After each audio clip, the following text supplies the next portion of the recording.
लेकिन नारद कौन है? पार्वती के गुरु हैं। और पार्वती कौन है? श्रोता है, शंकर की वक्ता है।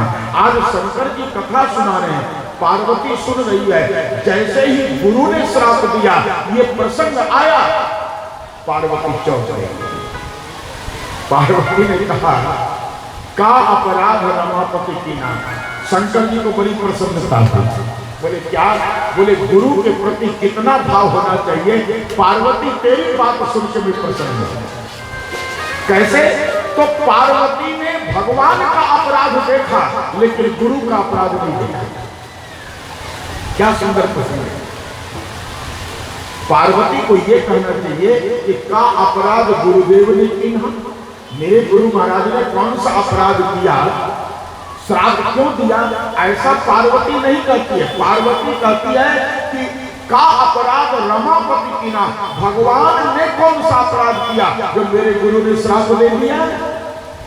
शंकर जी कहते हैं, एक तरफ तो तुम्हारे गुरु के प्रति जो भाव है वह तो सुनकर मुझे प्रसन्नता भी हो रही है, लेकिन दूसरे तरफ मुझे दूसरी प्रकार की हंसी आ रही है। बोले क्या? बोले कि पगली तू भगवान का दोष देख रही। याद रखो, गुरु कितना भी महान हो, लेकिन आखिर वो जीव है, शिव नहीं, परमात्मा नहीं है। गुरु भी एक हमारे तुम्हारे जैसे व्यक्ति है, उससे गलतियां हो सकती हैं। शिष्य की भाव है, गुरु के गलतियों पर उसकी दिमाग नहीं जाए, वो ध्यान ना दे, वो अलग बात है। लेकिन गुरु भी मनुष्य है, उससे गलतियां होती है, परमात्मा से नहीं होती है। पार्वती तुम भगवान को कहती है का अपराध रमापति की ना, तो सुन। बोले क्या? बोले भगवान अपराध नहीं करते हैं। और आप कहते हैं कि नारद विष्णु भगत पुरी ज्ञानी। नारद जी भगवान विष्णु के भगत हैं और महान ज्ञानी हैं। ज्ञानी पुरुष क्रोध कैसे आ गया और श्राप कैसे दे दिया? तो भगवान शंकर हंस के जवाब देते हैं। क्या बोले हंसी महेश तब ज्ञानी मूरन को, जेहि जस रघुपति करहि जवान, सो तस तेरी इच्छा हो। पार्वती तू अपने गुरु को बहुत ज्ञानी करके संबोधित कर रही है, लेकिन सुन, इस संसार में न कोई ज्ञानी है न कोई मूर्ख है। पार्वती ने कहा फिर? बोले जेहि जस रघुपति करहि जब, परमात्मा जब जिसको जैसा करता है वैसा होता है। न कोई ज्ञानी है न कोई मूर्ख है। क्षण मात्र में कोई ज्ञानी होता है, क्षण मात्र में वो मूर्ख भी हो जाता है, क्षण मात्र में कोई राजा होता है, क्षण मात्र में कोई रक्त हो जाता है। ये तो भगवान की लीला है, इसको समझना बड़ा मुश्किल है। भगवान जब जैसा करते तब वैसा होता है, बिल्कुल सत्य है। एक बार एक फकीर आया अकबर बादशाह से दरबार में। अकबर बादशाह ने कहा, तुम्हारा परमात्मा क्या कहता है? फकीर ने कहा कि तू ऊपर बैठा है, मैं नीचे बैठा हूं। अब तुम मुझसे प्रश्न कर रहा है, तो प्रश्न करने वाला शिष्य होता है, जवाब देने वाला गुरु होता है। मैं तुमको जवाब कैसे दे सकता हूं? इसलिए तो तुम ऊपर है सिंहासन पर, मैं नीचे हूं। अगर तुझे प्रश्न का उत्तर जानना है तो एक काम कर। बोले क्या? बोले तू नीचे बैठ और जिस स्थान पर तू बैठा उस पर मैं बैठूंगा, क्योंकि जवाब देने वाला गुरु होता है, उसका स्थान ऊंचा होता है। बादशाह ने कहा कर मैं कुर्सी छोड़ दूं और तुम उस कुर्सी पर बैठ जाओ, फिर नहीं उतरो तो मेरा क्या होगा? बीरबल ने कहा हुजूर 2 मिनट के लिए उतर जाएंगे। 2 मिनट के लिए उतर जाइए, प्रश्न का उत्तर जानना है तो उतरना ही पड़ेगा, आप चिंता मत करें। प्रेमियों, कुर्सी की भूख ऐसी होती है, याद रखना कि व्यक्ति कुर्सी के लिए क्या नहीं करता है। एक नेताजी का शरीर छूट गया, समझे? ध्यान देना, जब नेताजी का शरीर छूट गया तो उसके लिए लकड़ियां लाई गई जलाने के लिए। हजारों में लकड़ियां जला दी गई, लेकिन नेताजी का शरीर नहीं जल रहा है। सबने कहा भैया कैसा शरीर है, जल नहीं रहा, सारी लकड़ियां खत्म हो गई। तो एक ने कहा कि कुर्सी का जरा टांग तोड़ के डालो। तो जैसे कुर्सी की टांग तोड़ के डाली गई, नेताजी का शरीर जल गया। लोगों ने पूछा ये क्या बात है? बोले ये कुर्सी का भूखा था, कुर्सी नहीं मिली, मर गए, इसलिए कुर्सी मिलते ही जल गया। कुर्सी का भूखा। प्रेमियों, आजकल हम कुर्सी के भूखे, जैसे तैसे कुर्सी मिल जाए, चाहे कोई भी हथकंडे अपनाने पड़े। प्रेमियों, ये कुर्सी की भूख ऐसी होगी। बादशाह ने कहा मैं नीचे उतर जाऊं, और कहीं तू मैं बैठ करके ना उतरा तो बीरबल ने कहा चिंता मत की, आप उतर जाएंगे। वो नीचे उतरा, फकीर ऊपर बैठा। बोले अब बताइए? बोले अभी नहीं बताऊंगा। बोले क्यों? बोले कि तेरे मस्तक पर मुकुट है, राजसी पोशाक पहना है, और मैं इस गद्दी पर बैठकर फकीर बना हूं, मेरे मस्तक पर मुकुट नहीं है। इसलिए अगर तुझे प्रश्न का उत्तर जानना है तो एक काम कर, तू अपना पोशाक मुझे दे और मेरा ये फटा पुराना कपड़ा तू पहन। बादशाह ने कहा बड़ी विचित्र है। तो बीरबल ने कहा उत्तर करना पड़ेगा, प्रश्न का उत्तर करना है। प्रेमियों, उसने उस फकीर का फटे हुए वस्त्र पहना, अपना पोशाक पहना दिया। बोले अब बताओ? बोले अभी एक कमी है। बोले क्या? बोले मैं सिंहासन पर बैठा हूं, मेरे सर पर मुकुट नहीं है। मुकुट अपना पहले मुझे पहना। उसने मुकुट पहना दिया। बोले अब बताइए भगवान क्या करते हैं? उसने कहा अभी एक कमी और है। बोले क्या? बोले जब मैं आया था तो मैं तुम्हें प्रणाम किया था, अब मैं सिंहासन पर बैठा हूं, अब तू मुझे प्रणाम कर। बादशाह ने उस फकीर को प्रणाम किया। कहा अब बताइए? बोले अब जानने में कोई कमी रह गई? बोले क्या?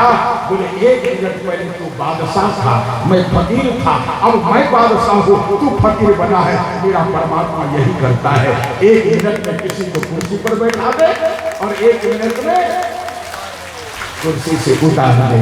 मेरा परमात्मा यही करता है। जब कहीं रघुपति करही जब सो तस पैछन हो। परमात्मा जब जिसको जैसा करता है उसमें वैसा होता है। न कोई ज्ञानी है न कोई मूर्ख है। पार्वती के शंका का समाधान हो गया। प्रभु आपने बिल्कुल सत्य कहा। अब मैं ये नहीं कहूंगा कि का अपराध रमापति की ना, अपराध तो मेरे गुरु नारद ने ही किया होगा।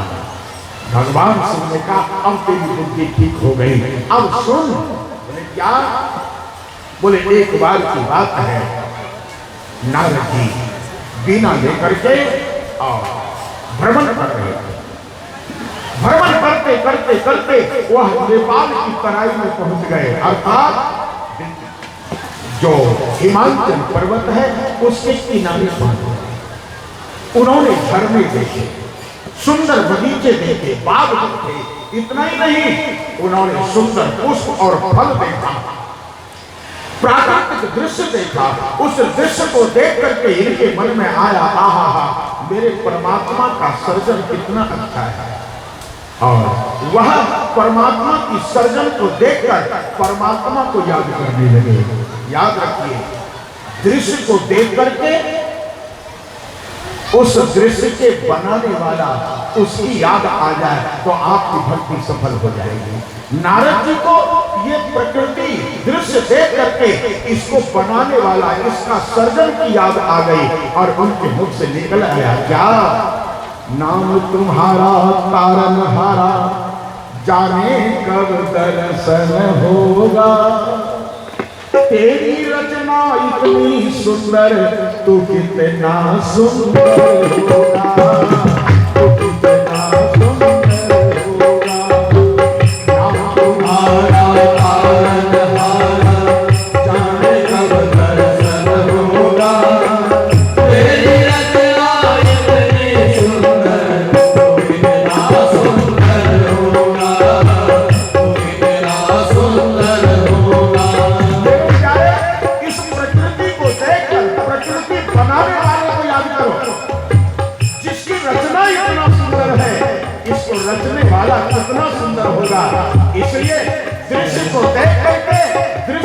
बनाने वाला सर्जन का दर्शन करो, उसकी चिंतन करो, जीवन में आनंद आएगा।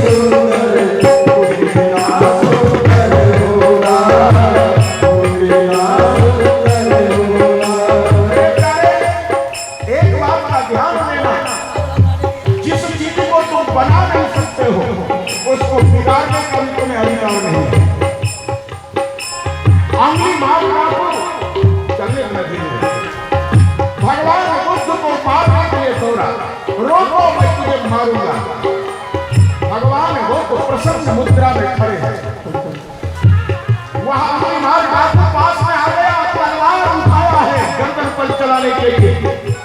भगवान बुद्ध हंसते हुए कहते हैं, बेटा तुमने मुझे आवाज लगाया रुको, मैं तो रुक गया, लेकिन तू कब रुकेगा? आहा, महान पुरुषों का शब्द बाण की तरह लगता है, उसके हाथ से हथियार गिर गए। हनुमान हाथ जोड़ के खड़ा हो गया, भगवान आपने कौन से शब्द का प्रयोग किया जो आप हत्या करने की वृत्ति ही नहीं चली गई? अब तो मुझे अपना दास बना लो। उन्होंने कहा, बेटा अभी एक काम कर, पहले तुम दक्षिणा दे और इसके बाद मैं तुझे दीक्षा दूंगा। उसने कहा, जो दक्षिणा चाहिए मैं दे सकता हूं, मेरे पास कोई कमी नहीं है। अहंकार आया, उन्होंने कहा, इस वृक्ष का एक पत्ता तोड़कर मुझे दे दे। वो अहंकार कहता है, पत्ते की बात कर तो मैं पूरा डाल तोड़ करके दे सकता हूं, और गया और डाल तोड़ करके ला करके दे दिया। भगवान बुद्ध ने कहा, बहुत अच्छा था, लेकिन अब एक काम कर। बोले क्या? बोले जिस तरह से इस डाल को तोड़ के लाया है, उसी तरह इस डाल को उस वृक्ष से जोड़ दे, उस वृक्ष से जोड़ दे। हमने मार रातों ने कहा, भगवान ये नहीं हो सकता है, तोड़ सकता हूं लेकिन जोड़ नहीं सकता हूं। भगवान बुद्ध ने कहा, जिसको जोड़ने का ज्ञान नहीं है उसको तोड़ने का अधिकार नहीं। यह सृष्टि परमात्मा ने बनाया, वह तोड़ सकता है, लेकिन हम इसको नहीं बनाए, हम किसी को मार भी नहीं सकते। ये कथा महत्वपूर्ण है, समझना। आज हम किसी से बेमनस्ता हो जाती है, बंदूक उठा लेते हैं, गोली मार देते हैं, काम तमाम कर देते हैं, लेकिन उसका परिणाम जान दो, तुम उसको चिंता नहीं कर सकते हो, तो तुझे मारने का भी अधिकार नहीं है। तुम एक डाल को तोड़कर जोड़ नहीं सकते हो, तो तुम्हें डाल तोड़ने का अधिकार नहीं है। जोड़ सकता है वही तोड़ सकता है। इसलिए बेटा तुमने इतनी हत्या की, किसी को जीवित कर सकते थे या किया? बोले नहीं। तो बोले जब जीवित नहीं कर सकते हो तो तुझे मारने का भी अधिकार नहीं है, इसका प्रायश्चित करो। प्रेमियों, भगवान बुद्ध का ये उपदेश उसके हृदय को छिद्र कर दिया, सदा सदा के लिए शस्त्र फेंक दिया और बोले, प्रभु कितनी भी आपत्ति आ जाए मैं किसी को नहीं मारूंगा, इसलिए तुम्हें जीवन दान नहीं दे सकता, तो मुझे मारने का अधिकार नहीं। ये प्रकृति का दर्शन करो। हे नाम तुम्हारा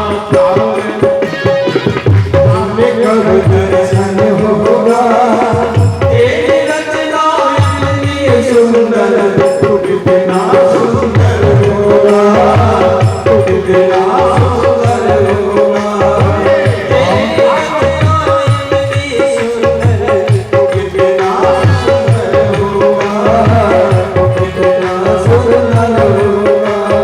सुंदर मुन तेरे चरणों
है, कोई नहीं तू हमारी है।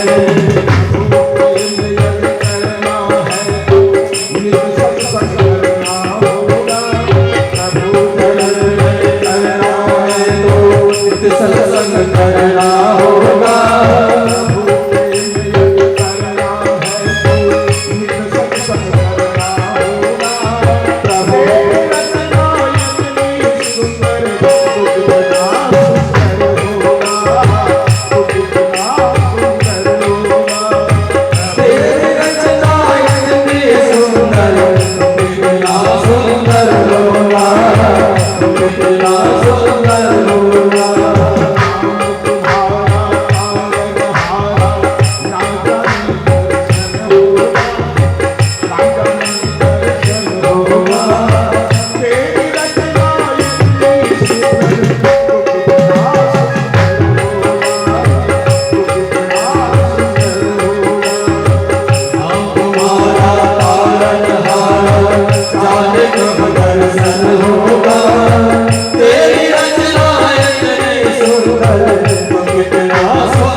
तुझको ही अर्पण होगा। तेरी रचना इतनी सुंदर, तुम इतना सुंदर हो।